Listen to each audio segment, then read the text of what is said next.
Hello and welcome to the Nightcap, Life Behind the Michelin Star. This is very unique for us, mate, because normally we're upstairs at Salt in Stratford-upon-Avon. Really late at night. Yeah, tired. Yeah. I'm more drunk at this point than I am today. But we are here because it is a very special day. It's episode 1, series 5. Brand new series, brand new partnership with Ridgeview and with Table Talk Foundation, and we're here live with a few special guests, having a few nibbles and drinks. I'm going to introduce everyone and we'll get into it. So to my left, as always, head chef at Salt, Mr. Paul Foster. Hello. How you doing, mate? Yeah, good. And our guest today is the critically acclaimed chef, 64 Degrees, Mr. Michael Bremner. Can we have a little round of applause for our chef? Thank you very much. Thank you, cheers. So good to have you here, mate. We're going to get really stuck into things shortly. But first, because it's a nightcap, we open up a bottle of wine every time we do this. And it's very exciting because this is new for us. Ridgeview Wines, beautiful estate. Much better day today than we had when we came last time. It was tipping it down, wasn't it? It's dry, it's warm. It's dry, it's beautiful. Perfect. So I'm going to introduce Mardi now. Mardi, thanks so much for having us. This is a wonderful spread you put on and this wine looks lovely. Can you tell us a little bit about it? Welcome to Ridgeview.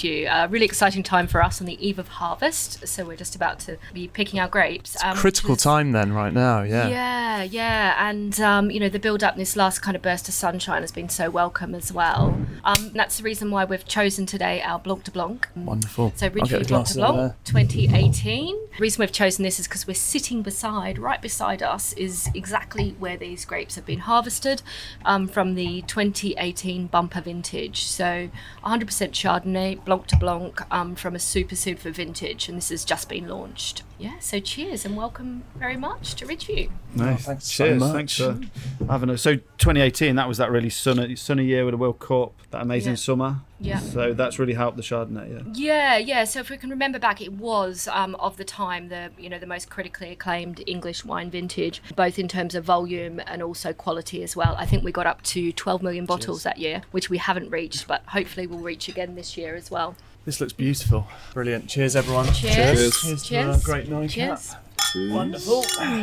Cheers. Yeah, Mardi, it's a real pleasure having us here, and we've also got some grapes out in the middle, right? We do. I just thought, this is the one time of the year where we can literally just go and pluck those grapes off the vines. People always get really surprised as well. They're like, oh, can you taste them?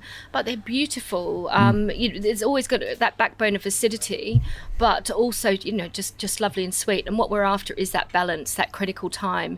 Our winemaker and vineyard manager will be out at the moment, just testing and tasting and waiting for that perfect moment, which is going to be next Tuesday. They'll come off the vine. So I thought this is our only chance, and we've got them before. Michael, you've cooked with them before, haven't you? Some of our raw ingredients. People forget, it's literally what they are. Of course. Very expensive raw grapes. But, absolutely. But we're so we'll distanced from that, aren't we? When you see them on supermarket shelves or in restaurants, we're so distanced from that journey and the potential that those grapes have. Yeah, and even as a chef, I don't see them like that often. We're used to just the big supermarket ones. It's nice to see them in situ. And we just went and tasted them off the vine, and it was great just tasting the difference between each row. The sweetness is different between each row. They're beautiful grapes. And we've established a good non-alcoholic alternative. Should be on menus, that just having the grapes. Again, very expensive Chardonnay. In a small window juice. Of time. But Well, the kids come in during harvest and can taste the, and it's pure form. It is absolutely beautiful, but it's too expensive for us to bottle it as juice. Of course, Amazing. Michael, you've had Ridgeview on board since the beginning because you're obviously just down the road. Since the very beginning, yeah. Wow.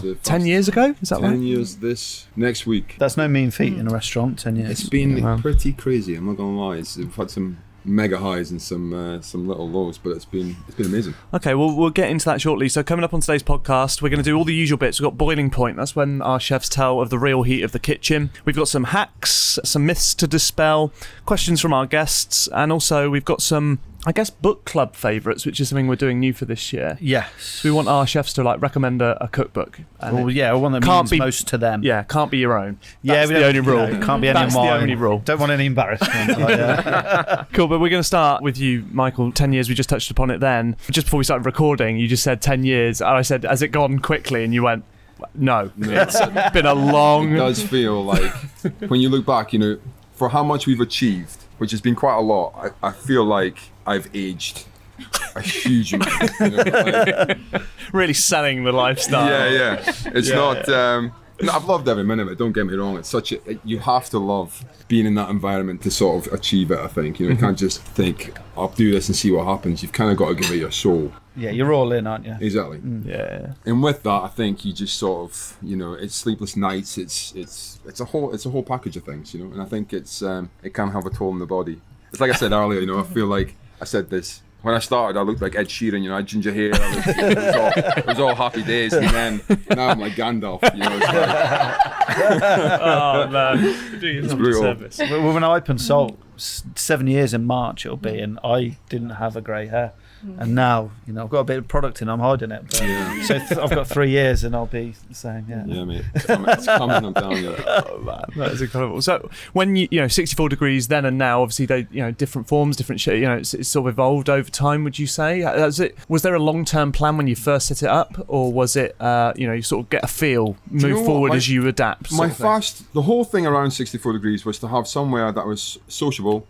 I really wanted to eliminate front of house and just have it as a kitchen that's spoken like a true chef. That's it. And just have like chefs serving the food, serving the wine, and making it super simple but creative, different, a bit of a think tank if you like, for the guys to be creative whenever they wanted to be, and just to be like a nice place to go and eat and affordable. So I want there to be quite a vast amount of opportunity, if you like. So the menu broke down into 4 meat, 4 fish, and 4 veg, and then based off of that, the price range would range sort of from like £5.50 to £18 maybe. It might have gone up to. But, you know, you could spend a lot or you could spend a little bit if you wanted. You know, it's kind of aimed. Yeah. I really wanted it to be somewhere that if you're a student and taking your girlfriend out for something a little nibble and a drink and then leave, or if you want to come and have a whole menu, you could do all of those things. Mm-hmm.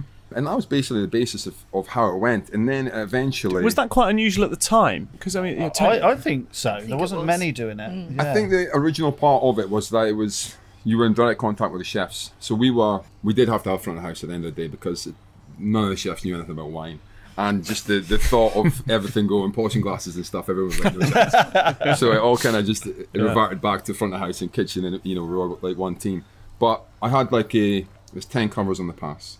So the chefs cook and then serve to them, and then there's a table where 10 people can sit at the tables. And I think the unique part is the interaction with the chefs. Although there is other restaurants that have the ability to do that, but we actually take time out and chat, and I have a bit of banter with everyone, you know, and it's kind of, I think it's a great, I mean, you guys have eaten there quite a lot. Yeah, absolutely. It's a love great sort of experience. Yeah, I've had people come in there, and it's like 2-2s, and then they'll start chatting to each other, and then they'll go out for a drink after, and then these guys will come back sort of every now and again. Swap keys. Yeah,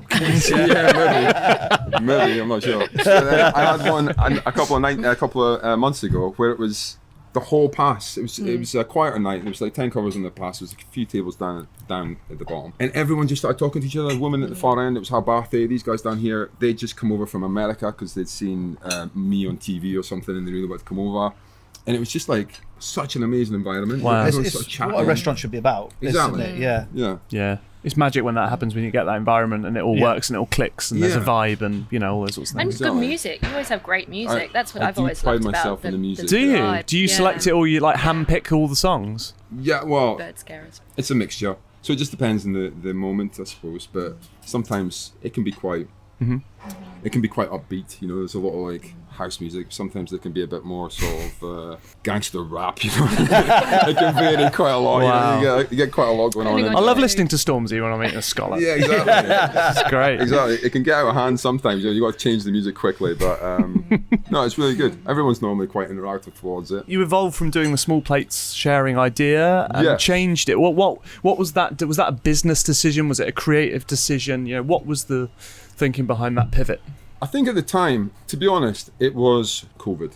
So we went from a stage of where we were consistent busy, COVID came, and it just made sense to put ourselves into, so the whole idea behind 64 Degrees is the sort of sharing small plate sort of thing. And that's where it all sort of started, originated and came from. And then I have such a great relationship with all of my suppliers, where all the fish guys, for example, you know, they could call me up in the morning and say, I've just landed whatever. It could be like a small amount. And then they'll deliver it to me like an hour later, and then I've got it on for lunch. And I love that sort of freedom to be able to do anything with anything. And that kind of worked with everyone. You know, I've got some veg suppliers, game, you know, everyone. I have a really great relationship with them, and I still use the same guys that I used before. Yeah. And But then when COVID came, I had to change. So with the social distancing, I could only fit 20 people. I can fit 20 people in my restaurant at the moment. I do a time. So people come out at 6, I reset that at 9. But when the social distancing came in, I had to make it like a meter. So I went down to doing 10 covers. Wow. Yeah. So then once I was doing that, I had to increase prices, and to do that, I had to then set menu. Yeah, you need more out of a cover, don't you? Yeah, exactly. in those times. Yeah. And it all kind of changed. And then the chefs that I had at the time, they were all super keen for it. And it just kind of made sense. But now that all that's passed, I kind of feel like, I know that there is, people smash their whole tasting menus and all kind of things. I'm super proud of what we achieved. But at the same time, I really miss that what we used to do. It was so like electric and so fun. Yeah. And so you're going to go back to that? We're going back to that, yeah. So this week is my last week of doing tasting menus. Wow. Monday night, there's only been 4 head chefs, including myself, in 64 degrees, and they're all coming back from Monday night to do one special dinner, which I'm super excited about. Wow. Yeah, that'd be cool.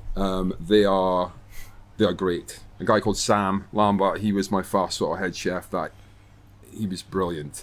Yeah. He didn't get trained professionally, but he worked with me for quite a long time previous to me opening 64 degrees. And he just had he was like a sponge, and he just really got into it. He's a bit more mature. So he had a great sort of, and he was great with money as well, so he could work out, I think having a chef that was good with money and could work out quite rare. Yeah. Had a business head as well. Yeah. So he was brilliant. And then I had a guy, Michael Watts. He was brilliant as well. He was just sort of very creative, very different. And then my last one was Tom Stevens, who's just opened his own restaurant called Dalesk in Brighton. And he was super. I mean, he was a phenomenal chef. Because it's going to be a really nostalgic night for you, having all those guys back, and I think you underestimate how well you've trained up these chefs and put them on that journey, and been important in Brighton on the food scene for training up these great chefs. It's a great privilege to work with these guys, because I think that they bring as much. 64 degrees wouldn't be what it is today without them, And I think and I support. I think the best thing about Brighton is there is a lot of great restaurants in Brighton, and it's very much a community. All the guys that are there, all the chefs that are in the area. There was one time I needed truffles, and I sent a message out to a few guys, and everyone replied to me and said that they would sort me out if I needed it. Oh wow, and that's amazing. You've commented several times, Paul, about how that has been one thing that's changed in the industry over the years because of maybe social media and that shared community aspect of it. It was maybe a bit more competitive and standoffish before. Yeah, when I started cooking 25 years ago, there was none of that at all, and it was still very competitive. And in London, nobody, if you had a Michelin star restaurant, you had one that didn't share recipes, didn't share suppliers.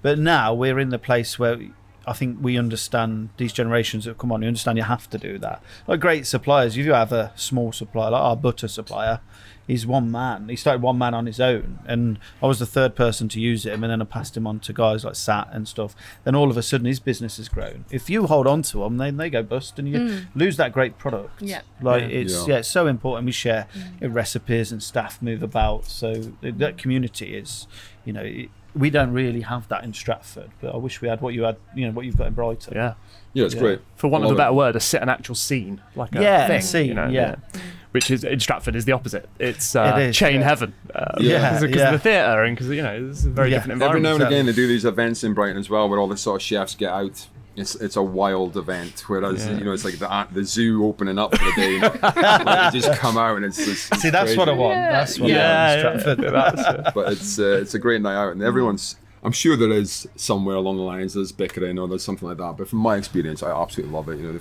There's such a great sort of camaraderie, if you like. Yeah, that's for awesome. What we do. Just lastly on that topic, the creative choice you have to do an a la carte menu, to do small plates, to do a tasting menu, at this top level. What are there might be obvious pros and cons from my point of view, looking at it from my side, but from in the kitchen, what are the biggest pros and cons of those approaches? Just from my perspective, when I was doing the tasting menus, it takes a lot more, in my opinion, structure. You've really got to think about what the person's eating, how much they're eating, from one dish to the next. There's a lot of thought process behind all that. You've got to think about the flow of the menu. It's not just a collection of good dishes. Exactly. You've got to understand the flow, the lightness, the richness, the acidity going through it. You can't just... Whereas the balance of if you're doing a more like a 4-4-4, like I do, you got to think more about the balance of that moment and getting that even spread. So you got to have like a a seafood, an oily fish, flat fish, whatever. You can have those it can be more of a pattern rather than it being worrying about what they're going to have, because they could have any combination of dishes. Yeah, of course. They can make it themselves. Yeah. But I've always hated, you go to a restaurant, they've got lovely a la carte, and that's what they're really good at. And you see the tasting menu, and it's just that dish, that dish. Yeah. And it just doesn't quite flow. I think you need to stick to what you're good at. Yeah. Yeah. Nice. Mardi, I'll bring you back in at this point, because this is going down swimmingly, by the way. Beautiful. Tastes incredible. For those that aren't as familiar with Ridgeview, can you give us a little bit more of a backstory of how Ridgeview started and where it is today? Yeah, absolutely. Ridgeview was started by my parents-in-law, Mike and Christine Roberts, back in 1995.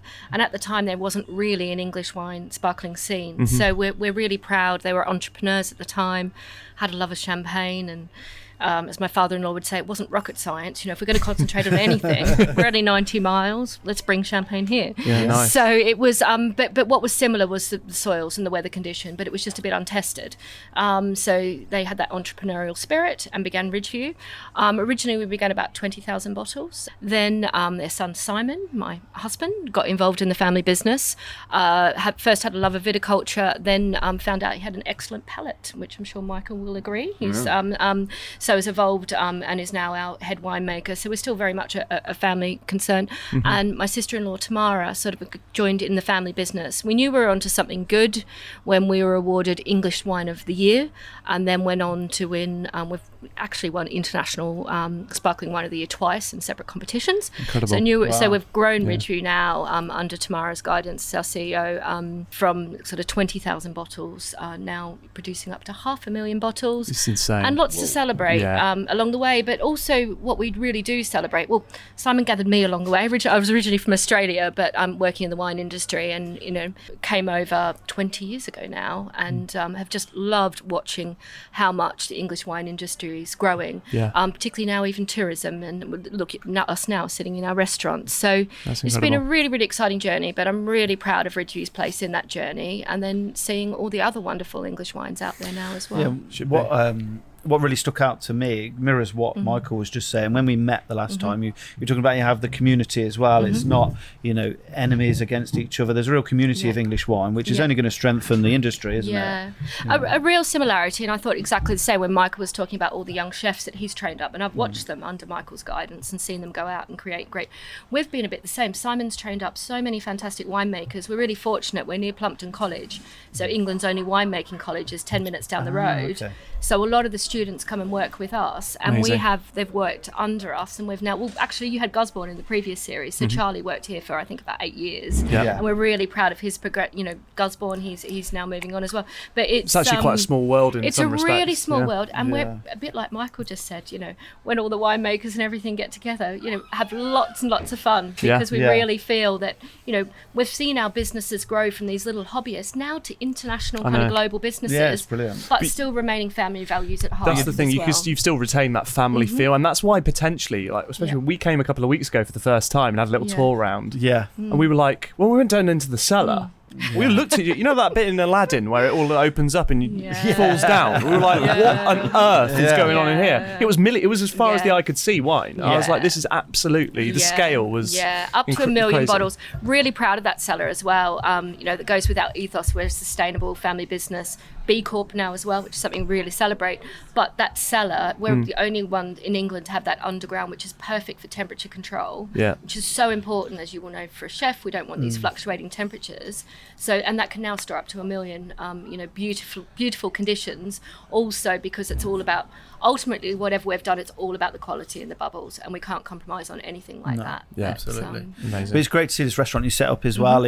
It's just another way of you having this open policy and bringing people to the vineyard and getting people excited about it, not just seeing a label or seeing a great bottle and tasting it. You can come here, experience it, and be part of it. Well, actually, the culture of going out for lunch or dinner in a vineyard in Italy, France, that's been commonplace for years. It's actually quite unusual still in this country to go for lunch at a vineyard. vineyard, and that maybe as time goes on will just become more and more normal. It really is changing, particularly we're here in Sussex, in the heart of the wine country, and we're really working on our kind of Sussex international wine tourism plan, really. Projections are by 2040 we're going to be, welcoming visitors kind of from all around the world. We're spoilt for choice. We're just near Gatwick as well, and we're getting a lot more international. But also, our number one key is we're 50 minutes from London.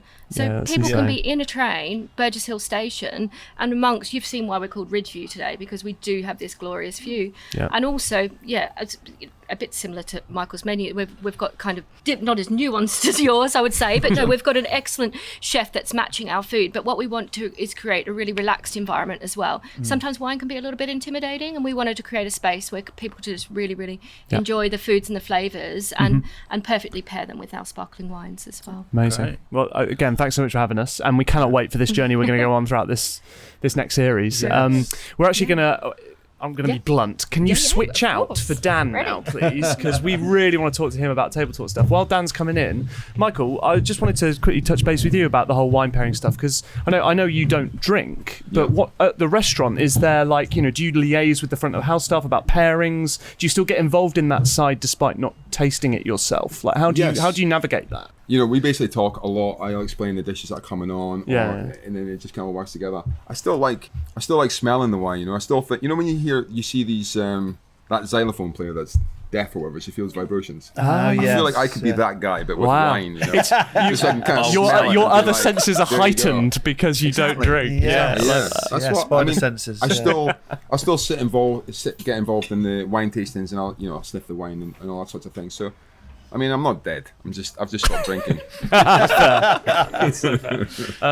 at this point, we want to welcome Dan Wade into the conversation. You all right, buddy? Yeah, I'm good. Really good, thanks. Thanks so much for being part of today and this whole next series coming up. So Table Talk Foundation, going to be a big part of the podcast, not just in terms of like the subjects we cover, the conversations we have, but it was actually a lot of the conversations we've been having in previous series, we realised overlapped with a lot of the conversations you are wanting to have as part of the foundation, if that's not wrong to say. Absolutely right. Yeah. So what are the, for people that don't know too much about you, can you just briefly give us an intro to what it's all about? Yeah, absolutely. So really excited to get involved with the Nightcap because it's my favourite podcast. As an ex-chef, it's something that I know a lot of my friends that are in the industry listen to, and from listening from episode 1, a lot of the conversations you're having is what we're having as a charity. So as a charity, it's really simple. We have 2 main goals, which is food education for children in Sussex. So we have a chef. So we work in partnership with the Royal Academy of Culinary Arts and the Doctor School Trust. But we sponsor a chef to go into schools in Sussex. So we're currently in 34 schools in Sussex. And John goes in and delivers like practical, hands-on cooking experience because it just isn't being taught. And the knock-on effect to that is, 1 in 3 children leaving primary school overweight or obese. And we're spiralling towards this thing that they've got in America, this obesity crisis. And then the knock-on effect to that is the stat that I think I told you boys the other day, which is we spend more on treating obesity on the NHS than we spend on the police, fire and judicial service combined. That is crazy. Crazy stat. Which is nuts. And for us as a charity, it's not so much... We hope that by inspiring kids to get involved with food and understand where food comes from, we want them to make better food choices. But actually, to start off with, it's about getting messy. It's about having fun with food, and then that will hopefully spark a bit of curiosity into the next step of eating healthy and that kind of thing. So that's one big arm, and the second big arm is supporting our local hospitality sector. So we were chatting just to the guys in the crowd earlier about how boring life is without hospitality. We saw it within COVID, right? Where you couldn't go out to a pub or a restaurant or a bar or a hotel. I know one of those boxes, so many people pivoted to that because the demand was there because people wanted that taste of being out. 100%. A special meal. 100%. And we want to get behind people like Michael. We want to get behind and make sure Michael's here for another 10 years, right? So, as you know... He doesn't look very sure about that. He looks a bit like, really? You've just changed his exit strategy. No, but we, as you know, I used to be a chef, and I see a lot of my friends setting up restaurants, and the chefs in particular are some of the hardest working, most creative people. They're very hospitable. That word. Nice, smashed it. I'm leaving that nailed in. that, yeah, thanks. But we want to get behind these people that are chasing a dream. They put everything on the line to chase a dream. It's not a cheap thing to do, setting up a restaurant. But the industry, when I was cooking, was wrong. We were doing very long hours. I know you've talked about it a lot in the past. We're doing very long hours, brutal conditions, crap pay. But actually what we're trying to do at the foundation is work with leaders like Michael and upskill and train. And we work with partnerships with people like the Burnt Chef Project. And we focus, we run a free training session every month to hospitality leaders that we fully fund. And we talk about different subjects. And we listen to the hospitality sector. We work out what they want to do. And we're just trying to make it a better place and a better career choice. Really. Yeah, that's kind of what we want to do. Yeah, it's amazing. And a lot of those conversations we've had, things have come up along those lines throughout the podcast series so far, and I'm sure that will continue. Yeah, it is. I think the authenticity is the most important thing. We still get a lot of bad press in this industry, and the papers are the first to jump on a headline and really slate the industry. But I think we can't hide behind the way it was, the long hours, the brutal treatment. We have to be aware of that, but say this is how it's changed. This is how it used to be. The hours are better and getting better. The treatment is, the money's better, the lifestyle's better. You've got to be honest about the work, the hard work. Our peers have done to make this industry a better place, and still do it. And there's still a way to go with certain places, but we're in a much better place than 25 years ago when I started cooking. Well, it's definitely one of the drivers behind Table Talk. So my journey was, I spent a bit of time, went to catering college, spent a bit of time, and lucky enough to star under people like Angela Hartnett and Jean-Christophe Nivelli. But the skills you learn in hospitality are so transferable to any business. So I then left hospitality, went to sell insurance like you do. And, obvious career path. Yeah. But then, you learn a work ethic. You learn how to communicate. You learn how to deal with people. You learn how to play part of a team. So I just think we should have like a national service in this country. So everyone should have to do 2 years in hospitality. I am behind that. So we start a movement. Please. You learn, the world would run much more efficiently. And we'd have staff. But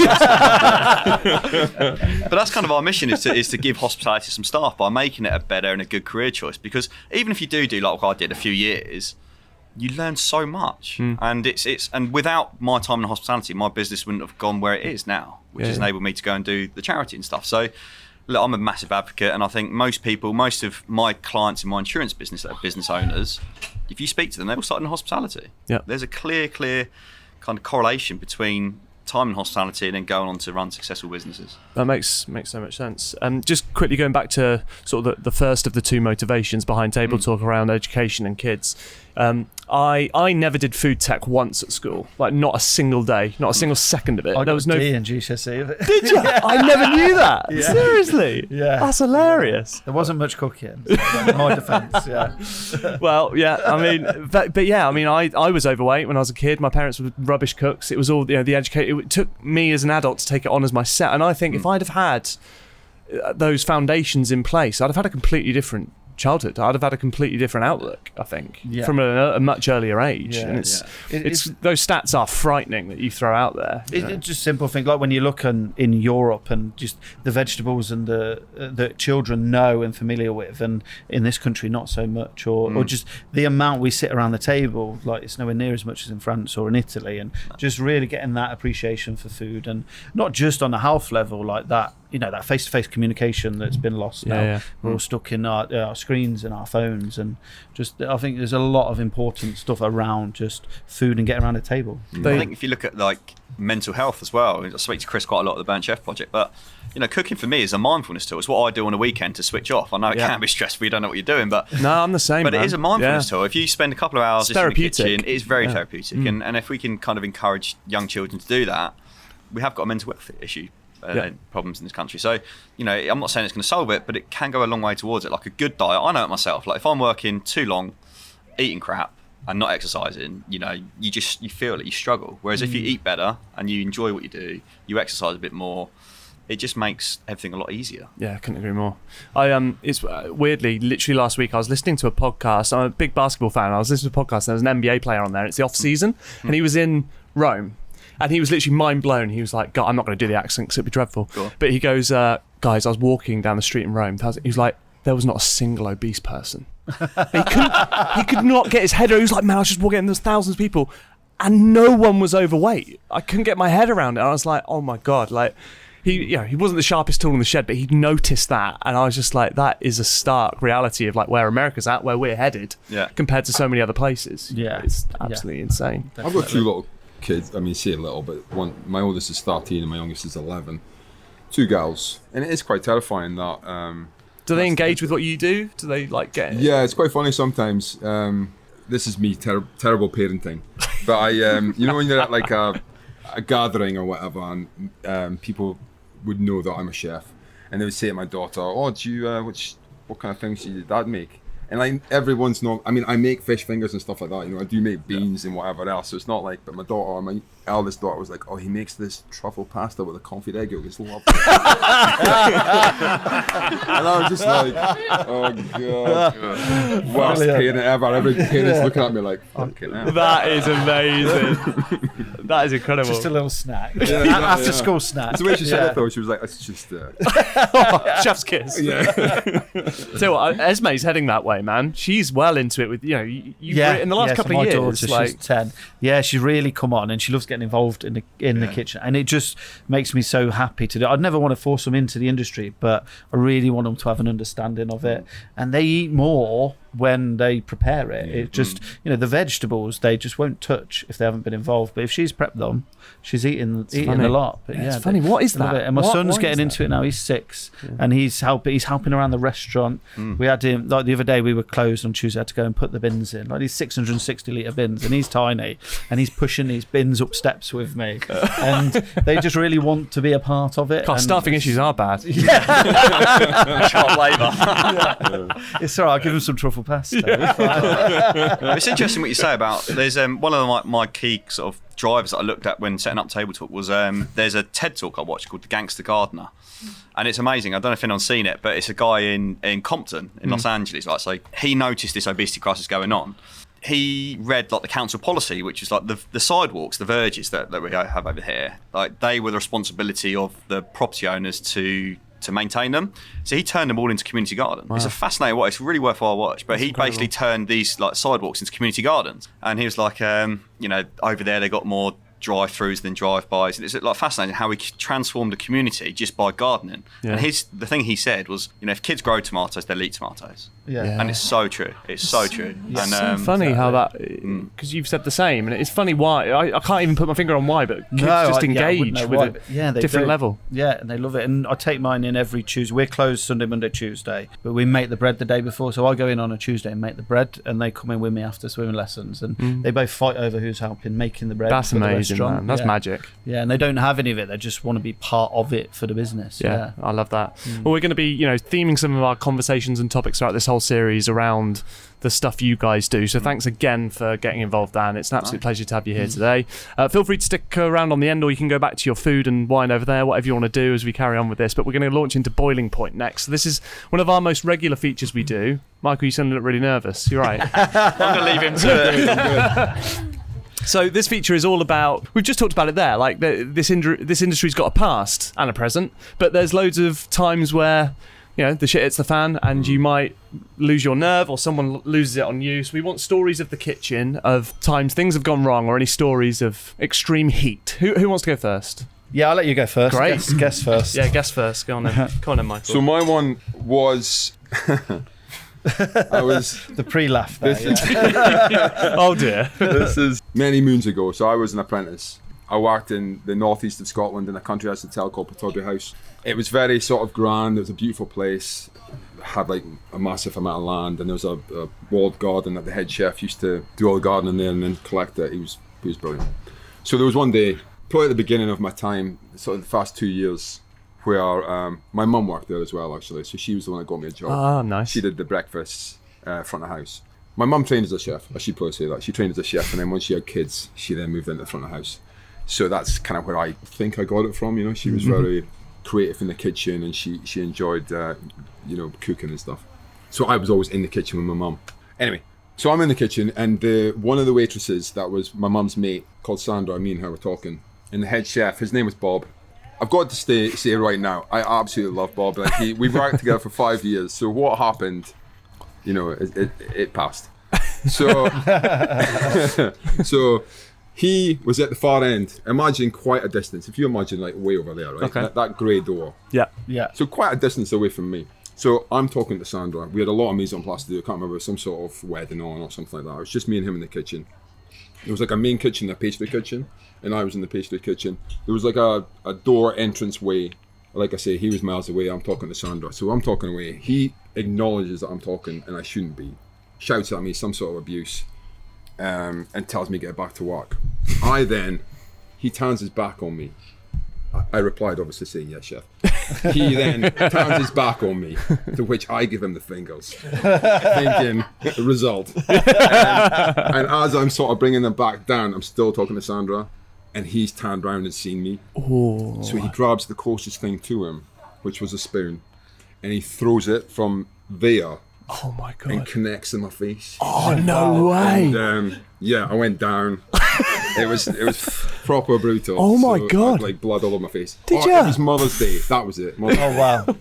So That's like quarterback. yeah. That's like what, 30 foot? Yeah, it was amazing. I mean, You're not concerned, babe. You're like, that is amazing. The reason- that is amazing. the reason that I kind of got over it was the fact there's no way he meant to hit me in the face from that distance. It was a sheer accident, but at the same time he did throw the thing. I mean, he was raging. Wow. And anyway, he comes over, never apologised, sort of shouted at me a bit more. I got him, and he got this blue plaster and slapped it on my face, and he was like, if anyone asks, you tripped and fell. Oh my wow. Honestly, that is insane. But I continued to work with him for 3 years after that. And he's still a guy that I can call now and ask for advice. But that was, and then there was a moment, so this was it was like a hotel chain. Yeah. And one of the other hotel chains in Peterhead, something had happened there, some sort of like food poisoning or something, I can't remember. But they had to take chefs up there from the other hotels that worked in the area. And I was one of them. Me with this massive, I had to go and get stitches in my face. So Seriously? Yeah, it was like 8 stitches.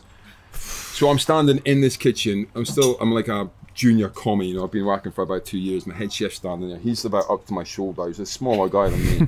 And he's looking around to everyone saying, I fucking did this. Badge of honour. Yeah, exactly. So I was setting the ground. My God. Have you ever thought about reaching out to Table Talk Foundation to talk to that? That is insane. I have. That is unbelievable. That was... That is brutal. I think that might be our first draw blood I think it must be, yeah. story. That is impressive. First stitches. Wow. I'm happy with that. Do you reckon under the moustache there's... This is why I always grow this, because Is I it? hate it. Yeah, it's such a dominant No way. thing in my face. If I'm clean shaven, I mean, well, first of all, I can't look like my sister, and second of all, I've got a massive scar on my face, so I don't... I bet he's relieved you grow a beard to cover it as well. Oh, wow. That's Yeah. amazing. Incredible story. Right, Paul, feel free to follow that. Yeah, no blood in this one, and no real anger either. What? So this is quite recent, and anyone who knows me or listens to the pod knows I should not be involved in customer relations at all. To our own detriment, I get involved. So You've come off Twitter because of that, haven't you, really? Yeah, Because you're just like, basically, you're 'cause replying to everyone. You can't help I yourself. can't help myself. No. And with email as well, I leave my team to do it now. They look after it much better than me. There's certain times like, no, I have to get involved here, and I don't know what it is, whether it's my ego or what. I can't help myself. So we'd sent out a newsletter recently, and some people replied directly to them. It was a few weeks ago. I just opened this restaurant in London. I'm super stressed at the moment. And I was on the train, and somebody had replied to the newsletter complaining about I'll tell you the context of it when I sort of link in my reply later, complaining about being charged for a cancellation because they cancelled for COVID. Right. And around COVID times, we were really flexible, as everyone was. Yeah. And so I looked into it before I replied. I looked into him on the booking system, and it was 2 years ago. Like, he's had a bee in his bonnet for 2 years and finally plucked up the courage to send a snotty little email. And it was December 2021 when there was no restrictions. He cancelled just before lunch, half an hour before lunch. Like, I've got the email trail. Half an hour before lunch, so we charged him. We had COVID. Standard policy, man. Yeah, £35 a head. It is not a massive charge in the grand scheme of things. Because you lose the table, and that's, And I was on the train, and I was furious. Like, and my team, so my manager, Aurelian, at the restaurant, he wouldn't have got involved at that. That was before he was there. Yeah. And I'd just picked it up on my phone. I need to remove the inbox from my phone. That's the problem. Because I pay a team to do this shit, but I still get involved. Yeah, but his email said, it was really sarky way he'd written it, like, oh, great to hear you're still going. I still have a really sour taste in my mouth from you charging me cancellation for COVID. My reply was so simple. It was just, at least you got your taste back. That is great. That is so good, man. Proud moment. That is like, it's spot on. No reply? No. I don't want to come back with that. But I thought, like if there's a genuine complaint from a customer, I'd never be like that. But I was like, this was 2 years ago, and he's still got the arse. So I hope he slow clapped your reply, to be honest. I screenshotted it straight away and sent it to Si. It's like, it's a proud moment for me. Like, it's a little one-liner. No abuse in there. No abuse, good for nothing. Just I'm glad at least you got your taste back. That's amazing, man. Great stories, as always. Thanks so much for those. Right, let's move on to some book recommendations. This is new for this series. So it came about because we've been doing our top fives in our weekly podcast, where we sort of do a top five of a theme to do with hospitality and cooking. And we did your top 5 books. And Paul has basically his own library of books. He has books. Like most chefs. Like, I mean, it's how crazy. many have you got? Like, I don't know. I've got like a wall in my house that's I've got like a main bookshelf. I've got the ones that I love, and then it goes down that way, and then there's like it goes down. I've got like chef ones. Yeah. Not even there. In the building. It's there somewhere. With dust on it. It's like you've run out of room at your house, so now they're at the restaurant. Now they're at the office at the restaurant. But it's sort of. But a lot of you guys are the same in that you forget that you are all so obsessed, and books and the learning that you put. You were telling stories of like your first few books that you got when you were a teenager, and they were like magic pivotal moments in your career. And like some of them in my top 5, they're not the best cookbooks, but they're really important to me and like where I was at the time and how they just like inspired something in me. At that right time when I wanted to be a chef since I was 10. I got my first book at 13, I think it was. My mum bought me Roads Around Britain, and I used to do my hair, but like Gary Rhodes. I tried to cook some of the dishes from it, and they were terrible. But I was just like driven by this book. Yeah, man, that's incredible. So, well, who wants to go first? A recommendation of a cookbook, or one that's inspired you to our listeners? Yeah, or a favourite, anything. Yeah. So it's quite a tough one, this, because I reckon there'll be a lot of chefs out there that would. I see it in the same sense as movies. Like if someone says, "What's your favourite movie?" You're obviously going to say Star Wars. But that's like that's going to be like taking a step to the side. You've obviously got like French Laundry. You've got all those sorts of ones, which are iconic books that I have. But have you ever read the pastry chef Christina Tossi? Is it Her Milk? Have you read that one? Yes, yeah. So there was a moment in there where she states this, because I was trained as a pastry chef. So Bob, the guy that trained me, he was a fantastic pastry chef. The spoon guy. The spoon guy, yeah. Maybe we need to change that name. I'm not sure that's going to work.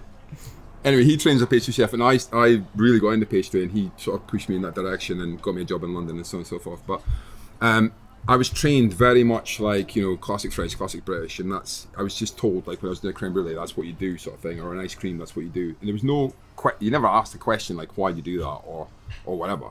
And in her book, it states in there, like it was an Anglaise that she was talking about, saying, everyone sort of has that egg, sugar, and then they heat the cream, milk, whatever, pour it in, and then pour it back in. And she basically says, why do you do that? You could just bring it all up to 85 degrees and you're good to go. Yeah. And I was like, mind blown. Blowing my fucking mind. Yeah. Nice. So then breakthrough. And that was like, I can't remember when the book came out, but it was right about the beginning of 64 degrees, because that changed my whole way of thinking. Like I started asking the guys, why do we do it like this? So why does this happen?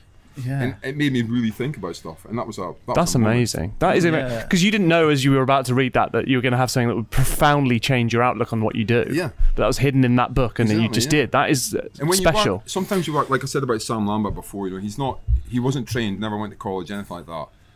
So his mind was so much different than mine. I was proper trained. So I went to college and I did all that sorts of stuff, and he just automatically had like a different thought process. Like when you do things, you almost did it just because it was you were beaten to a level you did it that way, or you are. And the result is good, so you don't change. Exactly. It takes people that I think it's mavericks in a way, or like Heston, he was so famous for saying question everything because he was never taught. Yeah. So naturally he's like, well, why are we doing that? Like, because he wasn't drummed into it, and that's the process. Follow that, do that every time. That, yeah. Yeah. So you need people to come into the industry and be like, why are you doing that? Like, you can do it to get the same result. Exactly. Or better result a different way. Mm-hmm. Yeah. and we're all guilty of it as chefs because we got bullied into doing it a certain way. 100%, yeah. Like, I never ever remember ever think. I mean, you hear guys now saying, "Oh, why is this done like this?" I never remember answering back to anyone. I just learned to shut my mouth and do whatever anyone told me to do. I did it. You could never question the gaffer, could you? Exactly. Yeah. But now, I try and welcome that with my chefs now. If they've got an idea, bring it to the table, totally. or a question. Like no stupid question philosophy. No, and if I can explain the reason why we do it, I will. But if I can't, I'll be like, well, I don't know really. Because the last thing you want to hear yourself say is because we've always done it that way. Oh God, no, you don't want to say that. It's awful. Yeah. What about you, Paul? Another recommendation? I mean, so many books. Went through my top 5. My favourite book in the world, because of just the time it was for me, is the French Laundry book. Just books that stand out for me are books like that are just so unique in their time, and like White Heat. It was a bit before my generation, but like they just changed the way people produce cookbooks, changed the way chefs look at them. But I was since I did that, I've been looking back at a lot of my old books I've not read for ages, and just one book I recommend any young chefs to get. It's the Roux patisserie book. It's just, if you want to learn pastry, that is just the best way to start. It's a Bible for the it. Real incredible methods, and just there's no messing about. And like I've always said to young chefs as well, don't buy famous chef books, famous restaurant-y books first. Get those for the best pastry, the best pasta, the best fish books, and learn those foundations, and absorb everything you can from those books before you go in, I want to create Sat Bain's dish from that book. Because you're not really going to learn from that, are you? You've got to get the skills behind you first. Well, you mentioned on the other podcast when we were doing top 5s that even for young chefs in 2023 with social media, and you can find any recipe you want online. Obviously, you could just find something out there, but you still think there's a lot of value to be had by studying the books and going back to those basics, I think having and learning the physical method as well just helps. It helps me. The internet's just too saturated with recipes. You type in a recipe you haven't done for years, you might look it up on the internet, and there's just thousands and so many different nuances. And there's a lot, even as a chef who's been cooking so long, like yourself, you're like, if I haven't cooked that for 10, 15 years, you could be a bit confused. So home cooks are going to be even more confused. So trying to get young chefs or young cooks into a trusted platform like that, like books, where I don't know, there's a bit more validation in a book than just an online recipe. I think. I absolutely love. I mean, I'm a bit of a freak when it comes to books. I absolutely love just sort of sitting with a book and going through it. I think it's such an amazing actually holding on to it and going through it when you got your, again, I'll use the reference of the classic ones from your 11 Months in the Park or your French Laundry. You know what? French Laundry, Bouchon Bakery, that is also an incredible Bouchon Bakery is an incredible book, yes. That's a great one. Great pastry book, Amazing. Great recommendations, guys. Love that. Lastly, before we do some questions from our guests, we usually finish up with some cooking hacks or myths. So any advice you can give to either young chefs or home cooks about little hacks either in the kitchen or in life that will help them out on their day-to-day goings about? Yeah, Anyone? I've got... I'm going to say one. I've got 2 actually, but I'll make the first one pretty quick. Great, no, go on. I think vinegar is something that I use religiously in kitchens, and I don't think most people think you chuck that in your chips, whereas deglazing the pan or whatever it is, and then reducing that. I think the fact of vinegar, which you think is very acidic, but once you cook with it properly, it can add a real depth of flavour into things. Okay. And it can be used if you get a good quality one, just to finish a sauce, or you can use, I think there's a whole load of variety to use with vinegar. You've said similarly about lemon and citrus. People don't use it enough. It's underused, not just underrated, but underused. It should be respected as a seasoning, something that's doing a job but not completely obvious. Yeah. Like all the first things you taste, or even like the great vinegars in some desserts, the difference it makes as well. 100%. Yeah, especially if it's really creamy or sweet. You don't want a customer or the diner to just go, oh, that's acidic. It's doing this subtle job that's almost subconscious. Yeah. That's nice. I like that.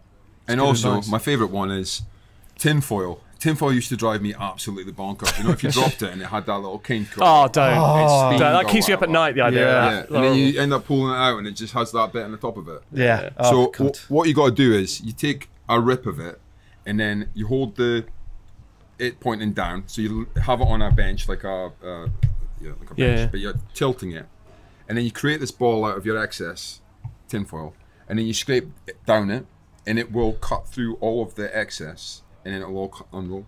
Oh, Really? Yeah. So I've been there for it blew my mind when I first seen it. And then I did it recently, and everyone looked at me like I was Harry Potter. That's amazing. Yeah, I've been there with knives and just trying to like just get a scrunch of the tinfoil ball and just rub down it, and you'll see also. Just give me the shivers though. Just the thought of rubbing it's nails down a chalkboard. It's not that bad. No. Wow. But yeah, give it a blast. I'll give that. That feels too good to be true. I can't imagine that. It works. That's incredible. I'll stand by it. Great. We'll try that out. Yeah. Paul, have you got any others for us? We've spoke about it briefly before. I've never given it as a hack, but something we've spoke about because it was like a big TikTok video I did. Poaching eggs, you don't have to use vinegar. I don't at home. I don't like using vinegar. It does its job. It coagulates it, but for me, it changes the texture. I don't like the texture. It's a bit grainy, and it gives that, sometimes that lovely teardrop shape. But for me, I just drop it in a sieve and then just drop it in the water. Poach it exactly the same. Pinch of salt.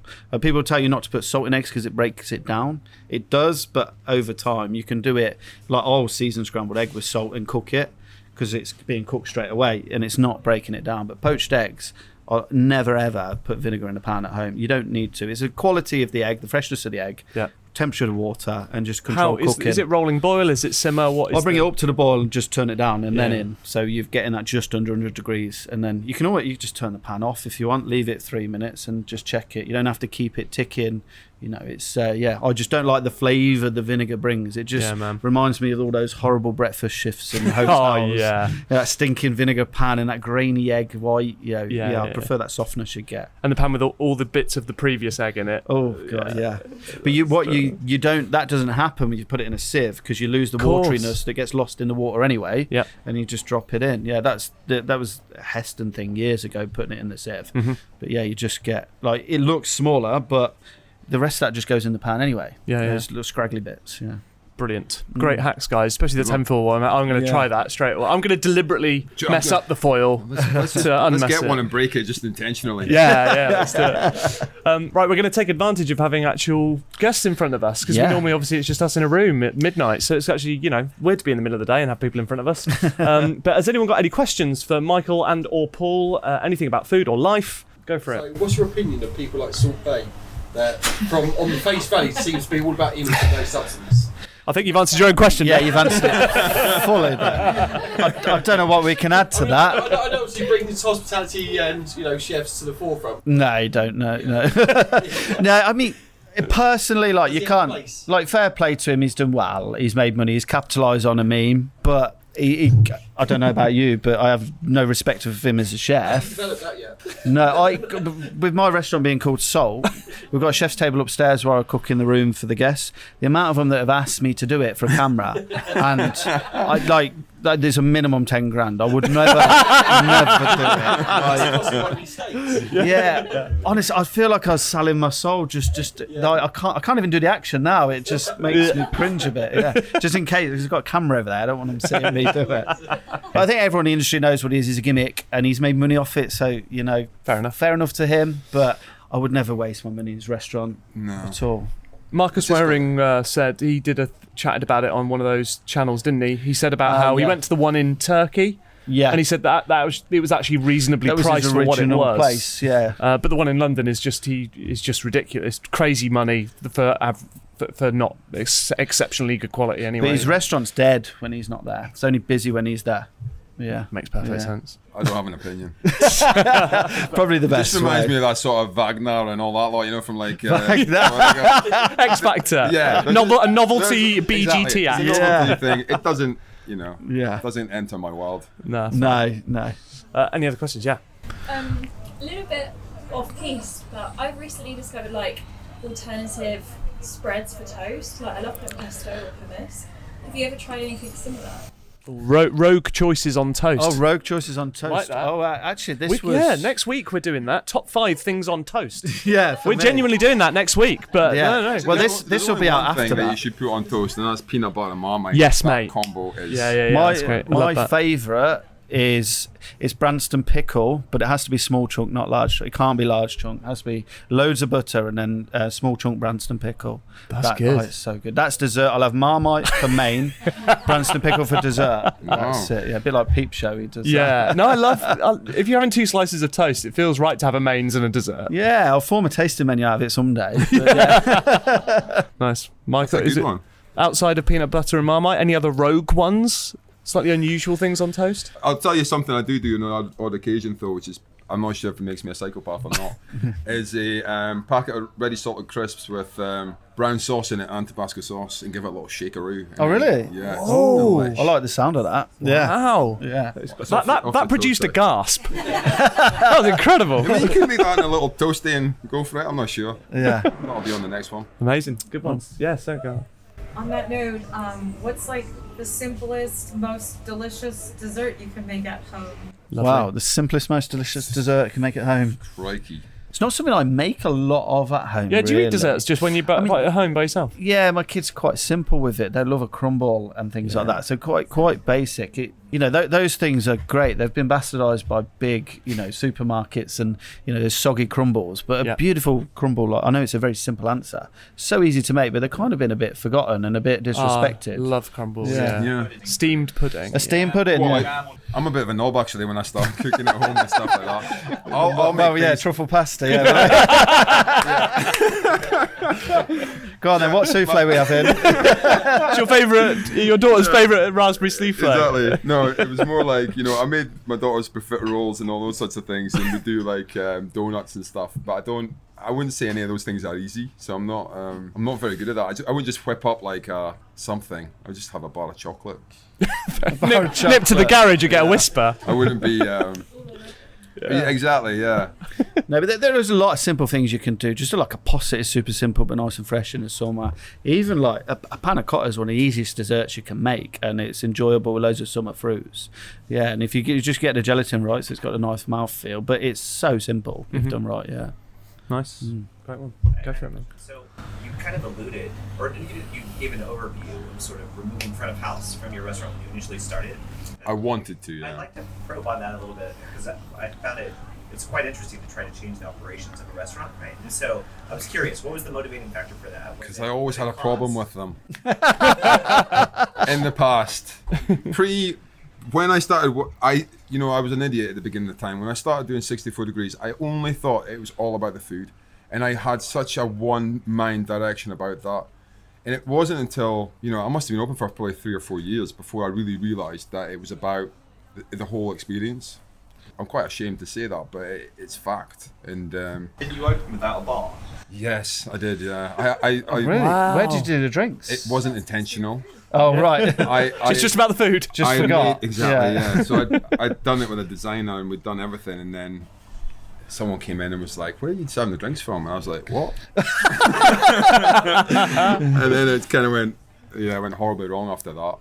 But it was a great experience. I had such a, not that I was like strict on what I was doing. I just had this direction in my mind. I was so confident that I was just run with it, and that's all that mattered.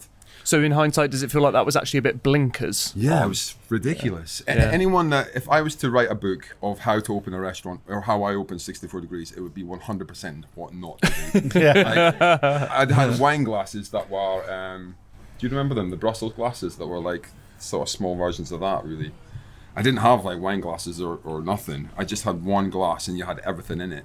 And I didn't do any advertising.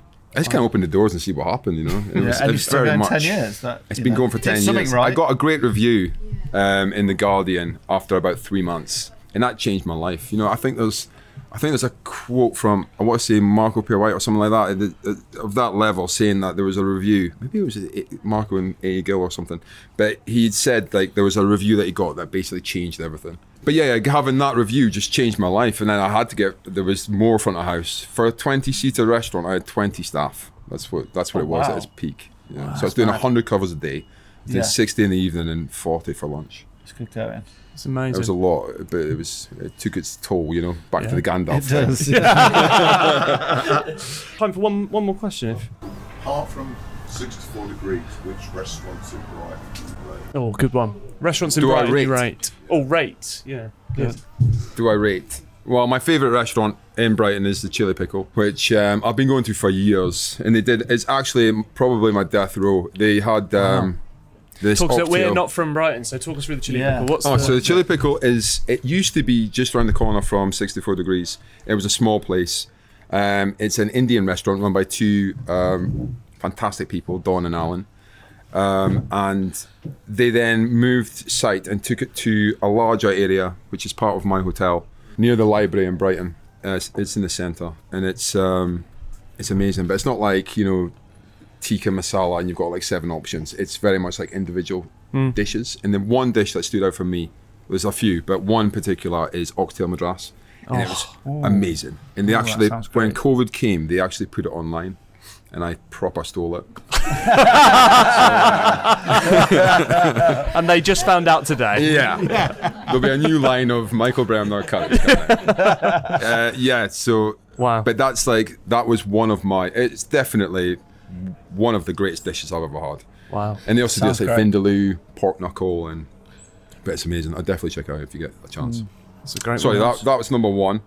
Go on, top 5. And then I've got, as far as like the high end, I really like, oh Jesus, I'm gonna have to say probably you've got Little Fish Market and Etch, which are kind of in the same category in my eyes.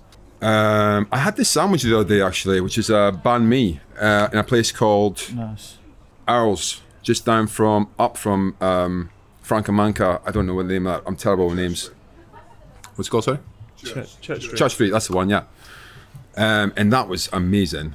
What else is there? There's so many. Help me out, Dan. Flint House is great, yeah. Bencho Yakitori is really good. I mean, the list goes on. Before, when I first started in Brighton, there was probably 3 restaurants that I could recommend. Now, they've got 3 award ceremonies for the best restaurants in Brighton. How big is the town, population-wise? There's more restaurants per person or something like that in Brighton than there is anywhere else in the UK. So there's loads. I mean, there's some dodgy ones, I'm not going to lie, but there's also... there is everywhere. Yeah, but the level of food and the variety of food, there's some great quality things. And the old head chef Sam, actually, he does these tacos and just won some King of Taco award in London. Paul probably judged it. And he does tacos out of a pub. And it's just super simple but amazing tacos. Just nice. Oh, lovely. Yeah. Just for anyone that doesn't know, Paul is currently on basically a judging tour. Any freebie I can get. Yeah.